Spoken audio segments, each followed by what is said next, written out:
dibentuk sebagai perintah undang-undang dan sudah terlambat 9 tahun sebenarnya untuk terbentuknya badan ini. Saat ini yang ada di masyarakat yang dibicarakan tampaknya lebih berupa tugas, salah satu tugas saja dari badan. Ada 3 sebenarnya tugas dari Badan Pangan, yaitu yang pertama adalah ketersediaan dan stabilisasi pangan, itu yang paling banyak dibahas sekarang. Tapi ada yang justru lebih menurut saya sih lebih serius dalam jangka panjang, yaitu kerawanan pangan dan gizi. Salah satunya adalah mengatasi masalah stunting, mengatasi masalah obesitas, mengatasi masalah-masalah kesehatan, dan berbagai masalah lain yang berhubungan dengan pangan, ya, akibat pangan, karena perilaku bagaimana kita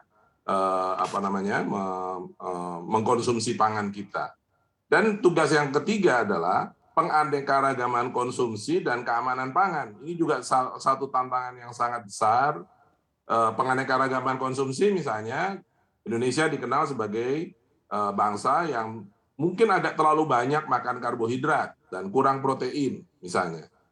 Konsumsi buah dan sayur kita jauh lebih rendah dibandingkan rekomendasi atau dibandingkan dengan negara-negara lain yang ada di sekitar kita. Demikian juga masalah gizi, ini menjadi tantangan yang sangat berat karena gizi berhubungan dengan produktivitas. Gizi berhubungan juga dengan daya saing dan kemampuan anak-anak bangsa kita di masa depan berada dan berkiprah di panggung dunia. Jadi 2 tugas yang lain menurut saya memiliki dampak jauh lebih besar dalam jangka panjang. Memang urusan stabilisasi dan ketersediaan ini di dalam jangka pendek masih menjadi tantangan. Tapi maksud saya adalah mari kita meletakkan 3 tugas itu secara seimbang. Dan kita perlu membahas tugas kedua dan ketiga dari Badan Pangan secara lebih proporsional. Baik, selanjutnya saya ingin ke Pak Iksan. Pak Iksan, kita ketahui pemerintah ini telah membentuk Badan Pangan Nasional atau BPN. Nah, dengan dibentuknya badan ini, bisakah dikatakan jika kementerian terkait ini tidak bisa menyelesaikan masalah-masalah tersebut? Ya, bukan tidak bisa, Mbak. Tapi ini bagaimana agar Badan Pangan ini memang betul-betul didorong untuk lebih fokus bagaimana penanganan masalah pangan. Kalau kita bicara kementerian, misalnya Kementerian Teknis, Kementerian Pertanian, misalnya kita tidak. Kementerian Pertanian ini selama ini kan bicara produksi juga, konsentrasi di produksi, tapi terkadang juga selalu dilibatkan pada persoalan stabilisasi harga dan pasokan misalnya begitu. Nah, kalau kemudian dengan keberadaan Badan Pangan ini, Kementerian Pertanian menjadi lebih fokus bagaimana bicara menaikkan produksi pangan kita.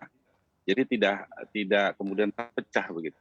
Keberadaan Badan Pangan ini justru bukan karena ketidakmampuan, tapi justru memperkuat posisi negara, bahwa negara ini punya tanggung jawab terhadap pangan nasional, pangan rakyat begitu.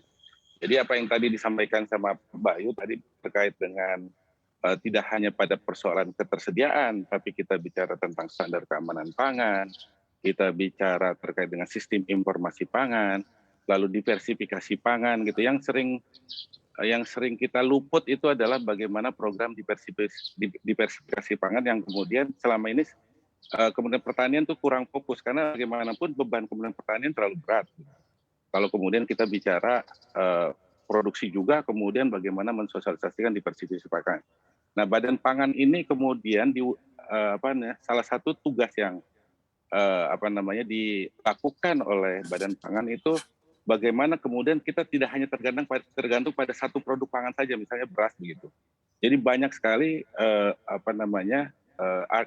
kearifan lokal yang kemudian kita bisa eksplor lebih jauh melalui Badan Pangan Nasional ini. Jadi saya tidak melihat bahwa ini karena kelemahan. Nah, saya ingin tambahkan lagi apa yang disampaikan sama Prof. Bayu tadi terkait dengan informasi pangan. Saya melihat bahwa memang kita perlu, Badan Pangan ini perlu membuat satu apa yang dikatakan sebagai neraca pangan nasional itu. Artinya sinkronisasi data, kemudian data produksi dan sebagainya itu, Badan Pangan itu bisa kemudian melakukan koordinasi yang baik